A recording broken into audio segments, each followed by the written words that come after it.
Good morning, good afternoon, and good evening, anywhere in the world you guys are, guys and gals. Thank you so much for joining us today at this coffee and chat from the AI and Digital Technologies SIG from TESOL conferences. We're super excited today to have with us Dr. Walid Shawki. Joining us and sharing all his expertise and experience and giving us, I'm sure he's going to give us lots of ideas for the classroom and not only. So welcome everyone. Welcome Dr. Walid Shawki. Thank you very much, Robert, and it's my pleasure to be with you today. And I'd like to also welcome our colleague Aram for joining us today, and you, Robert. Actually, I mean it's great to have you both actually in our session in the session today. So Thank it's you. great. Thank you. Thank you. So, what about if we start by asking you a little bit about what you do and your context so that we can see where all your wonderful tips are going to be coming from? So, where are you based and what do you do?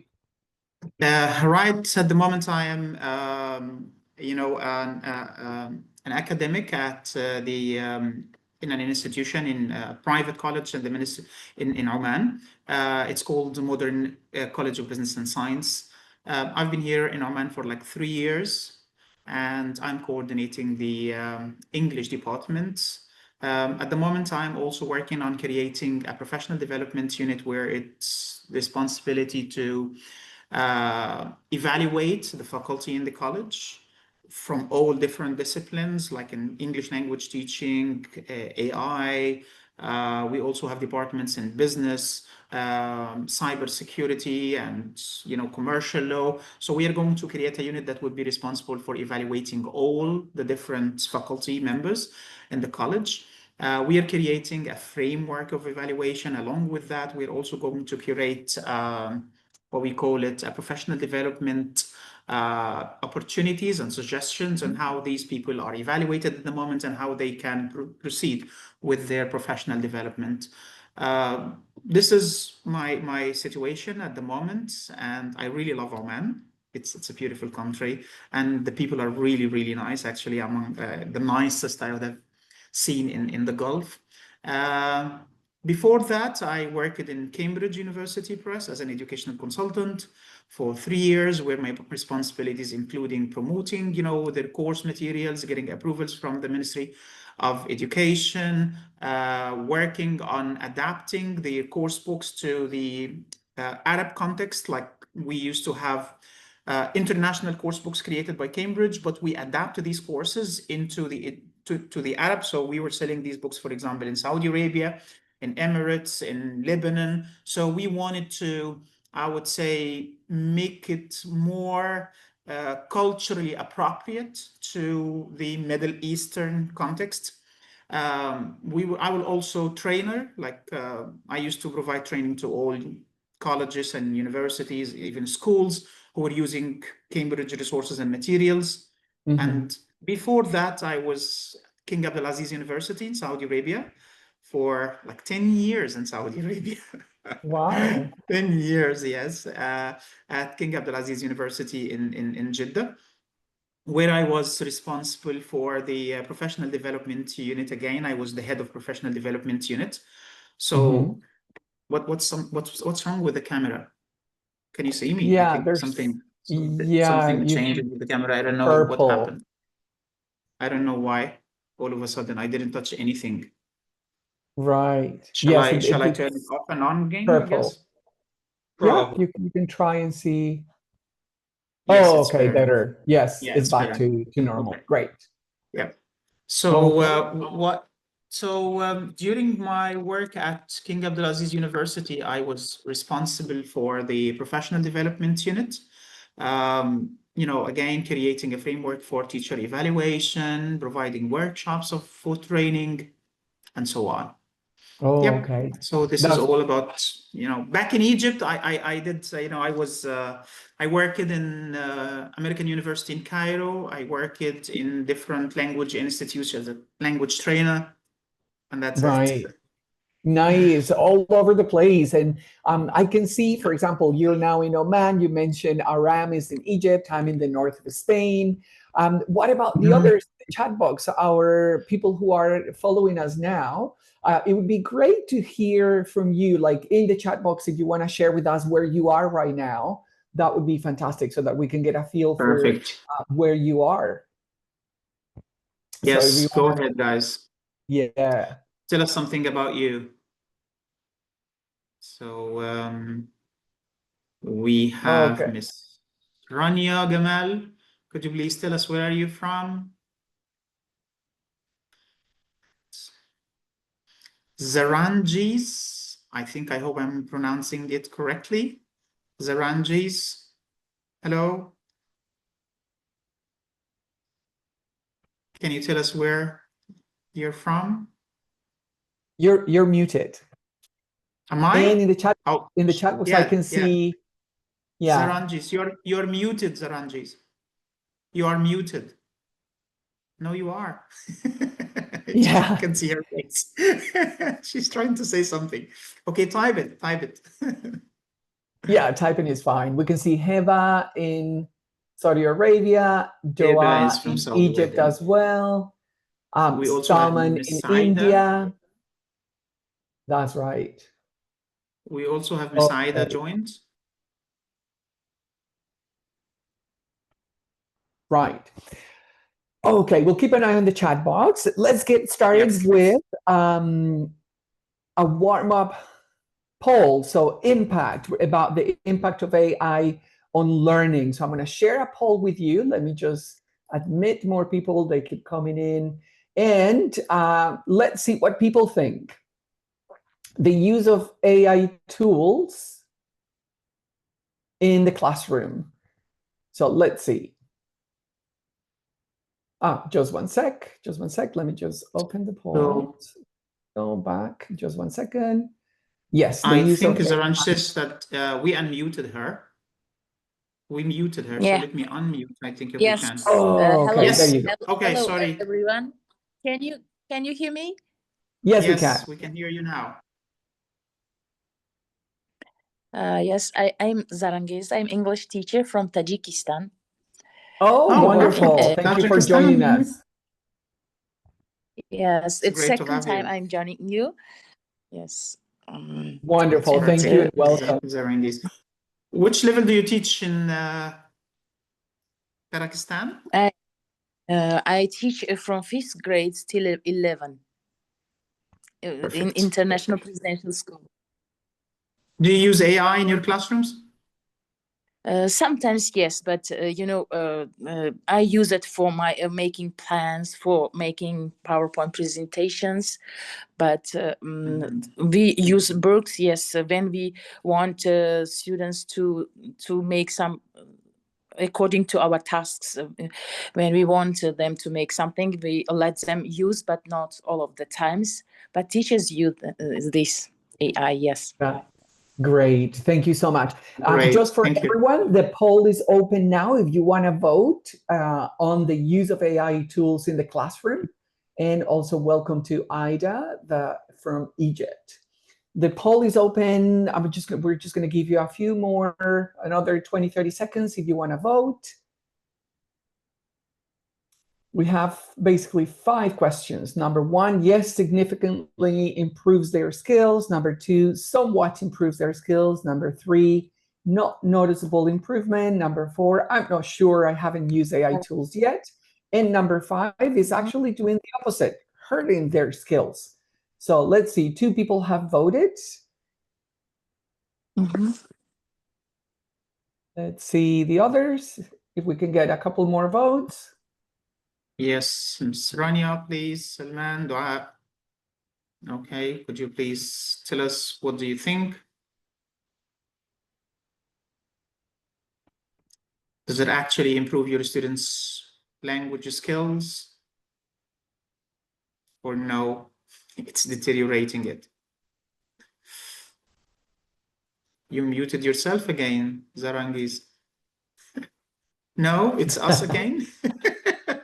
Okay. I didn't Right. touch the keyboard. So I'm going to end the poll and then share the results, and then we'll start basically with the questions. I mean, it's interesting to see that the people that voted are using it and they think that it significantly improves their skills. So the first question that we have now is for Dr. Waleed is, do you think the use of artificial intelligence AI tools in the classroom improves your students' language skills and overall learning performance? Well, at the moment Yes, sometimes. Yeah, go ahead, Zarangiz, go. The question is Yes, to Zarangiz, right? No, yeah. the question is, well, yes, go ahead. Go ahead. Go ahead, Zarangiz, tell us. As our as we are Tajik, yeah, and Russian is our second language, and English language is a third language, and AIs help our students a lot, because when they are not, for example, when we teach them the book that it is for advanced, sometimes they use AI. I let them, because it helps them to make the text according to their level, and it will be more interesting to work with them when they understand the text, when they understand what is going on inside of the text. In that case, I let them, for example, about world literature.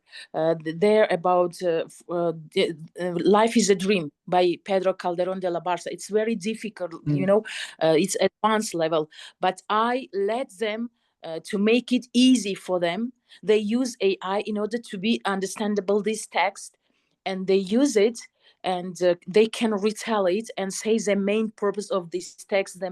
They can give main characters, what is going on inside of this, and they use this, and it improves their speaking skills.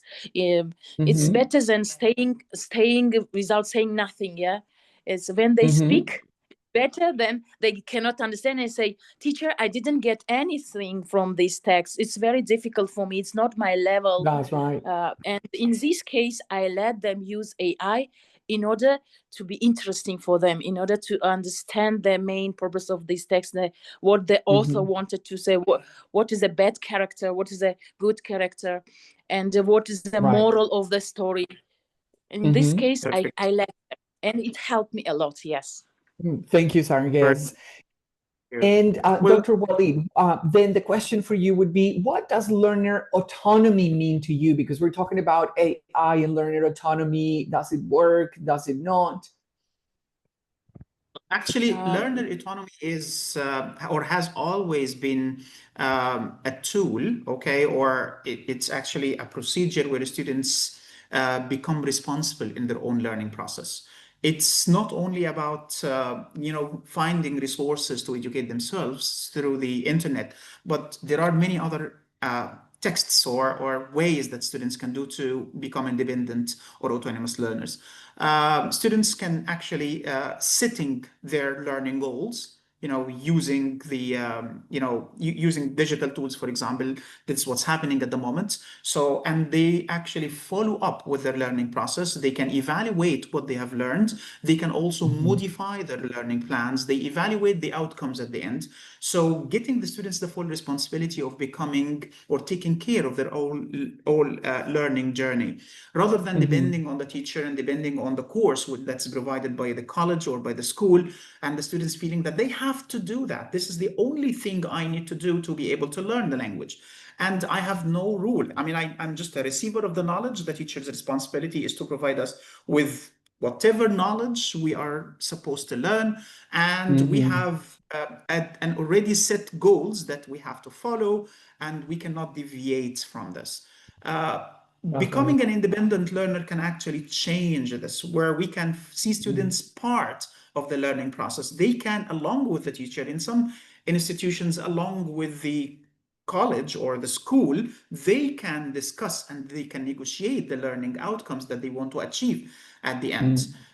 They might find topics in the course books that they are not very interested in, and then they can discuss it with the school and say, okay, I don't really like this topic. I mean, this topic is not really part of my interest. Can we have something related to, I mean, if it's a girl, for example, they might be interested in fashion, in music, Boys would be interested in topics related to football or different types of sports. So if they participate in the learning process and they become responsible, they are setting their own goals, then they become responsible to the outcomes at the end.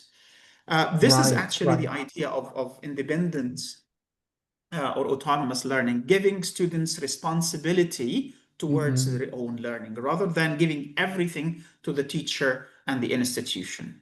That's right. And I couldn't agree more with that need for us to find things that are relevant to the students. For example, here where I live in the north of Spain, girls are very much interested in finance, in football. They play football actively. They're involved in lots of different activities. And it's very difficult, as you say, sometimes to find that link between the content and what they do. My follow-up question would be, has this definition changed in the age of AI, in your opinion? Well, with the introduction of technology now and AI, actually the emergence of the AI has totally revolutionized the way we teach and the way students receive the knowledge. It's now we can see that our students are not only depending on the different or the same limited resources that they used to have before. You remember, Robert, at the time of you and I were students at school, the only resources we had at the time is just the course book, the teacher, sometimes the library, if we have a library in our schools. I mean, I remember the first laptop, the first computer I had, I was in college, and I had this very limited, slow internet where I remember I used to connect the phone, the phone line to my computer to get internet access. And it was extremely slow. A page would take like 2-3 minutes to load. That's right, yeah. Yeah, and even the content that was available online at that time was very limited. Look at what happens now. Students have everything at their fingertip.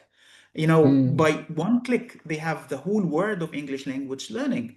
It's not just becoming independent in doing what you have within these limited resources. Now you have the whole world in front of you. So of course, the introduction of AI has definitely made a big change in the learning process, giving students a huge opportunity to access everything. But the responsibility of a student has also changed. Rather than only becoming or setting goals and evaluating these goals, now students need to be critical thinkers about the content that they receive from the internet. So imagine, for example, if we are asking about a religious topic or something scientific or something political, and then students would normally take the question to the AI, and then they receive the answer as for granted. It's the correct answer. Students don't think. And we know that big corporations worldwide are now trying to control AI. They provided with the answer that they need. Okay, so I want students in this region, let's say in the Middle East, to know that this person is good or this institution is not good. So they provide this and they feed in this information into AI. So when students ask these questions, they will receive the answers that other people want. It's biased knowledge.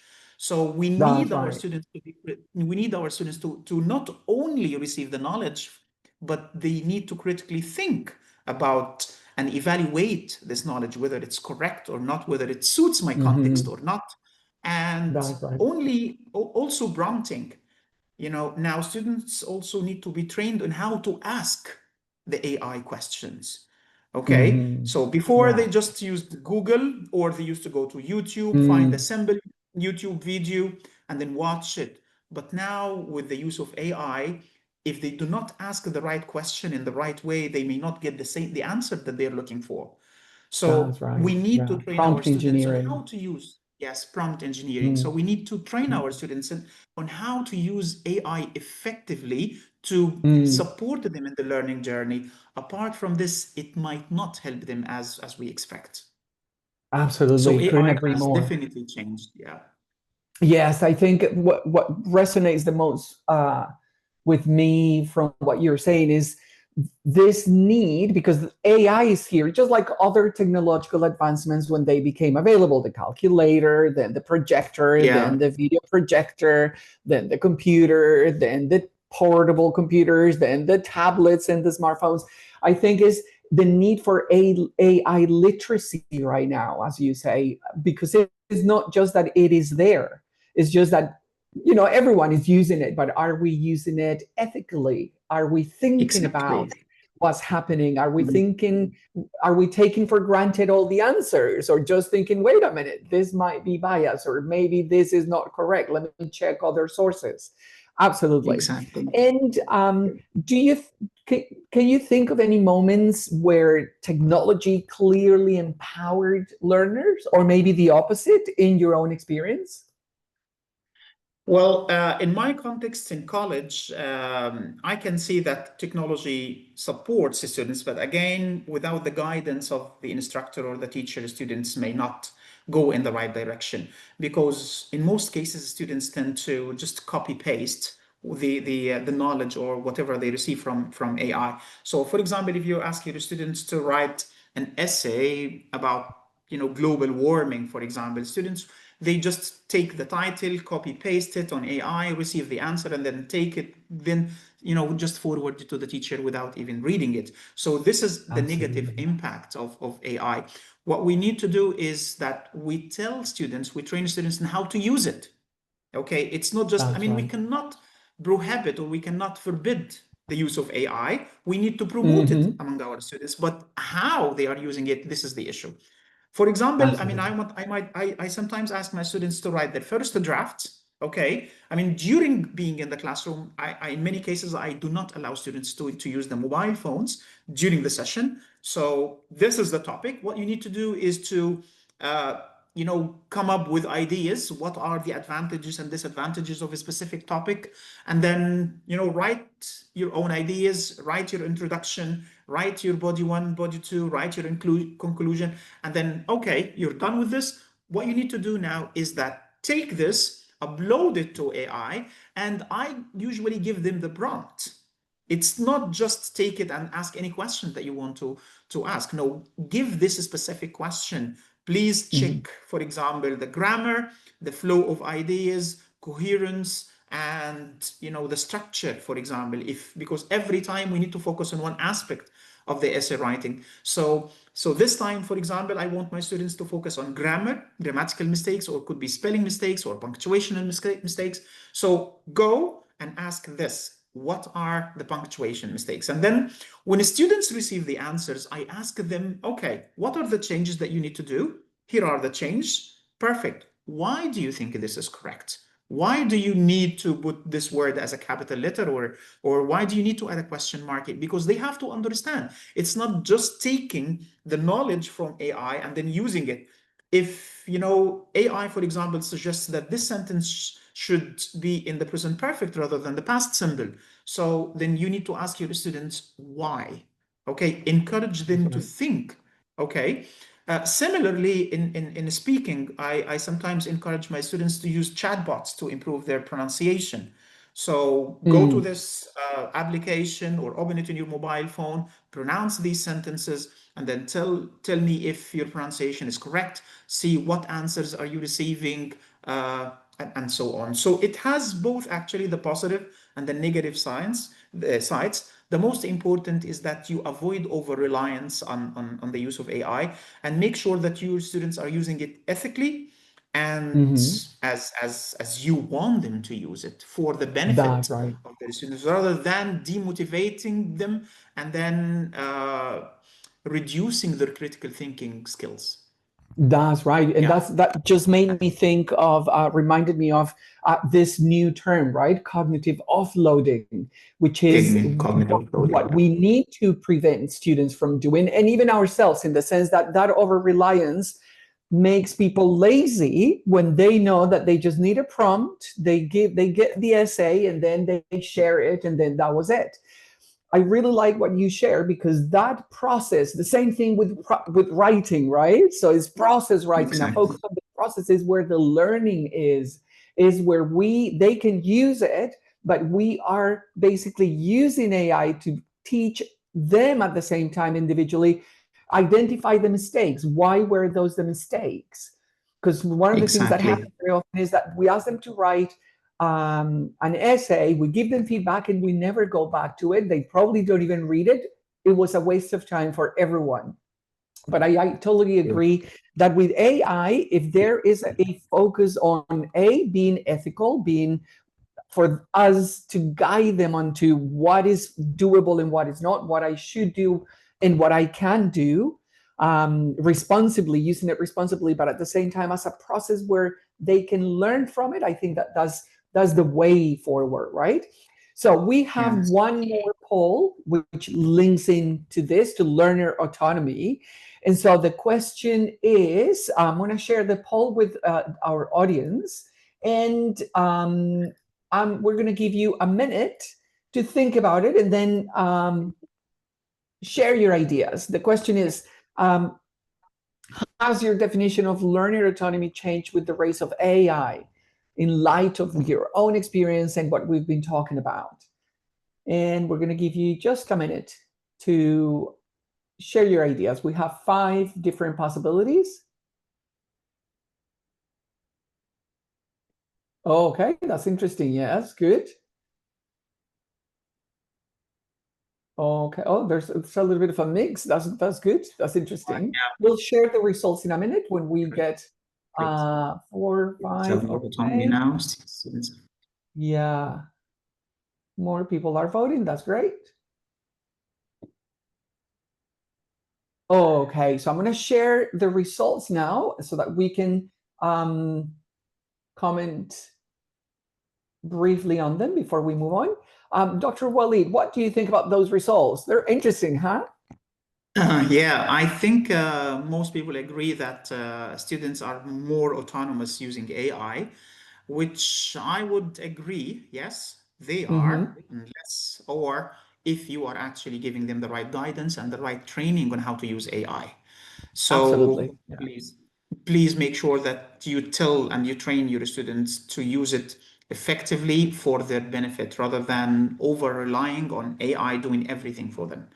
And by the way, for us as teachers with experience, we can easily tell if this product, whatever it is, it's a PowerPoint presentation or it's a written assignment, that it's done by my student or it's done by AI. I can always tell whenever one of my students do that. Once I look at the reading, look at the vocabulary, look at the structure that they use, and I know the level of my students, I can easily tell this is your work or this is totally done by AI. I mean, we do not discourage the use of AI, but we teach them how to use it to improve their learning rather than doing everything for them and making them lazier. Absolutely. And something very important that ties in very well is for any teachers here, very useful, especially for us, or if you, whether, regardless of your level of experience with AI, I think it's super important to go and check before using any AI tools in the classroom, to check several things. Check if your institution has an AI policy. If they don't, it might be a good idea for you to talk to your boss, your line manager, and say, hey, maybe we should have one, right? So that everyone is on the same page, everyone knows how to adopt it, what to do, when to do it, when not to do it. Also, getting students involved, super important, but also checking beforehand their age. Remember that there are age restrictions for AI tools, so it's probably not a good idea to go in and use an AI tool without checking the age restriction. For example, depending on where you are, there may be some legislation already in place. So, for example, I cannot use AI with some of my classes because they're 13 or below. Some tools may be useful. So it's really, I think it's very important for us as teachers, because we want to guide the way.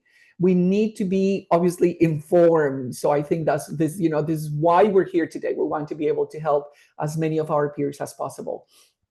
So let's move on. Thank you so much. Next question is, what misconceptions exist about AI and autonomy, do you think? The most prominent or the most repeated misconception about AI is that AI is going to replace us, is going to replace teachers one day. It is just like everybody believes that, why do we have teachers? We have AI that can tell us everything. I even discussed this question with my students in the college one day. Do you think it would be a good idea if you have a robot teaching you rather than me? And then a student say, no, no, no. I said, why? Why do you think? I mean, you don't trust AI? Don't you think that it will provide maybe more accurate information? It will be more knowledgeable. Sometimes I have to search for information. If you're talking about culture in a different country that I may not be aware of, I have to go online and Me search. too, yeah. But AI would be able to tell everything. It can provide you with everything you need.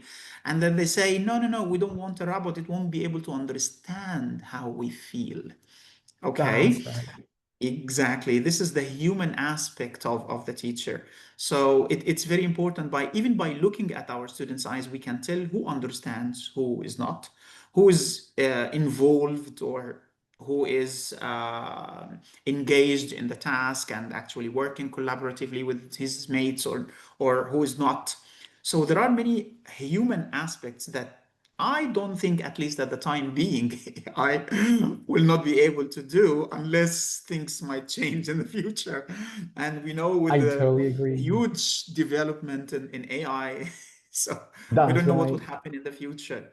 That's Yeah, I right. think this is Yes. one of the this is one of the major misconceptions about it.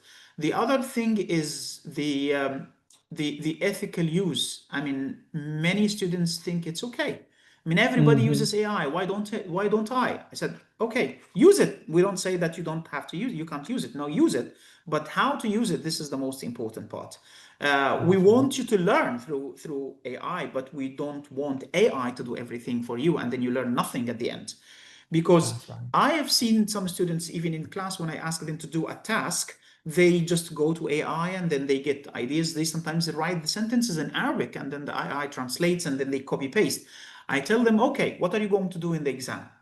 This is what you do now. This is what we practice. Unless you know your mistakes at the moment and you try to work on improving them, you will not be able to do the same mistakes. I need to know what errors you make because we want to work on these. If not, then writing it by AI is useless because you didn't do any effort. You did not learn the vocabulary. You did not learn how to structure a sentence.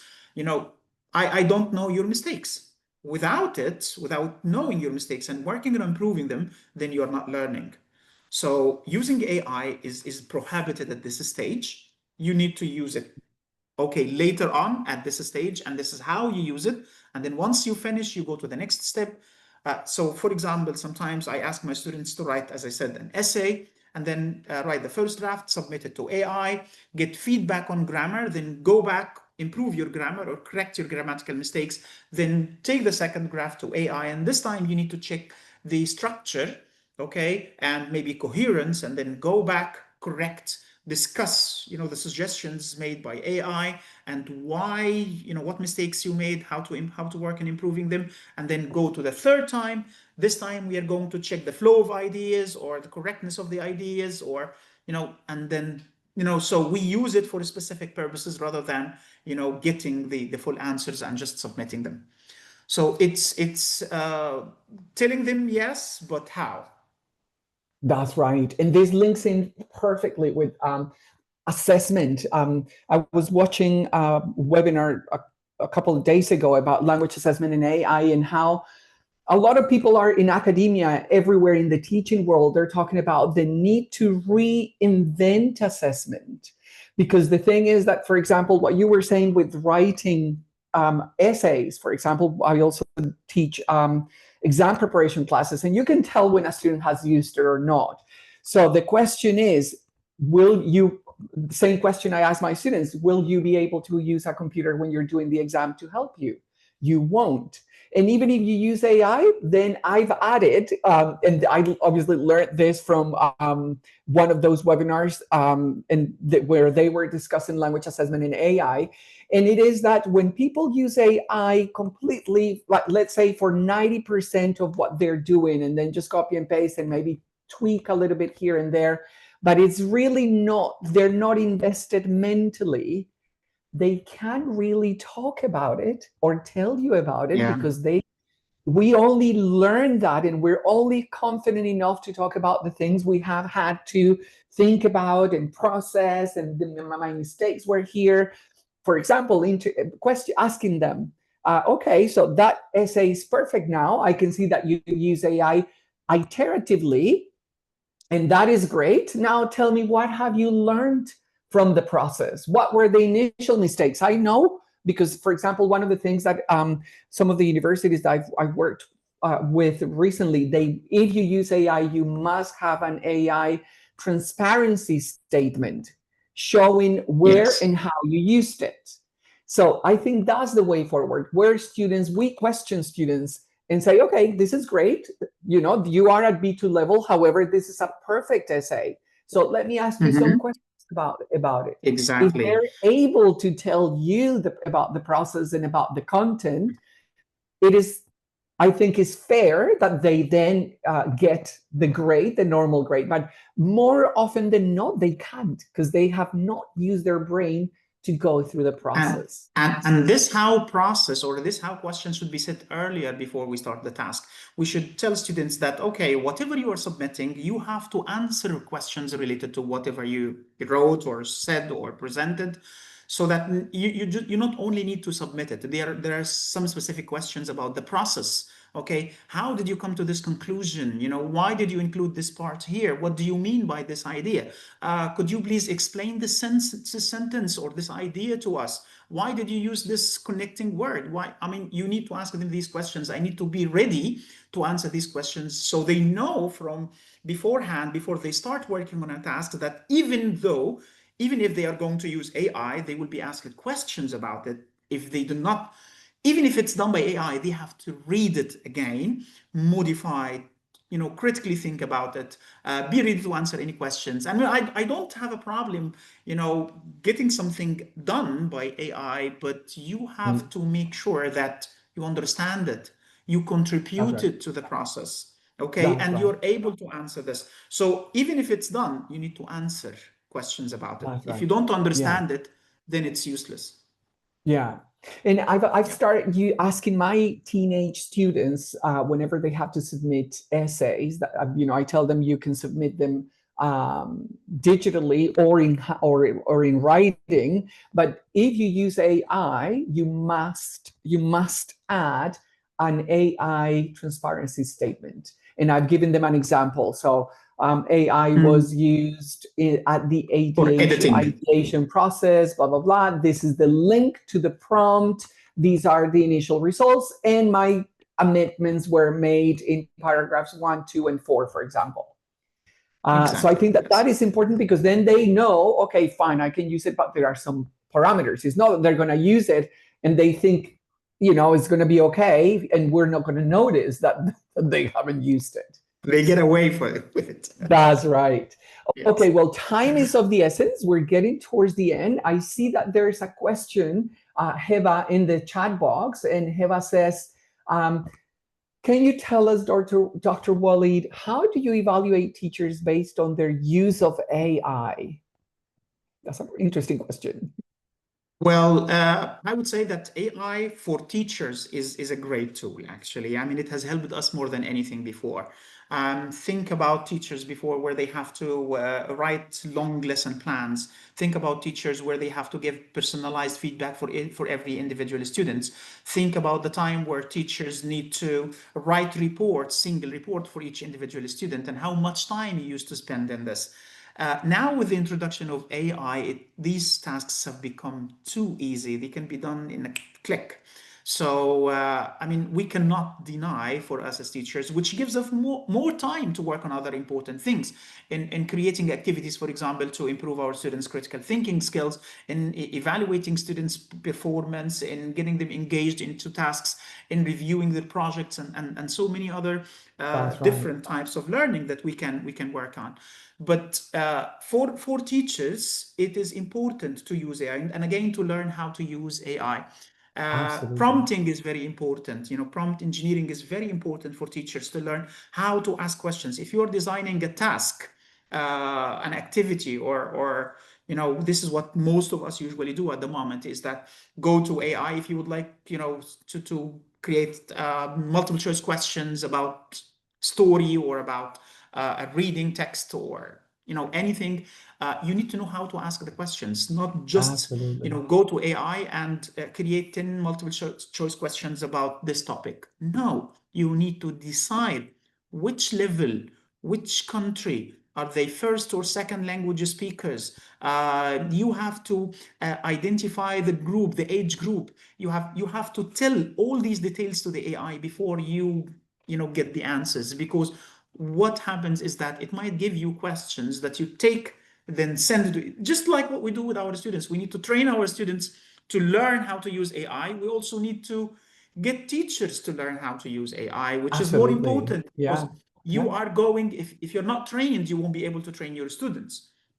So That's right. train yourself, get courses on how to, design your prompts to use an AI, and then you can get the answers that you can use in your class. That's right. Because in many cases, I can see questions that are totally irrelevant to the students, I hear you. irrelevant to the level, vocabulary too way above the students' heads. That's right. Questions that are too challenging or too easy, and then it becomes useless. Okay, you create something that is not appropriate for your students.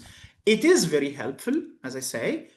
You can also use it to create differentiated activity. So I have, for example, two groups of students. Some of them are doing well. Some students are struggling with this vocabulary. Could you please differentiate an activity for this specific level students in Egypt? They are in grade 4 or 5 or 6.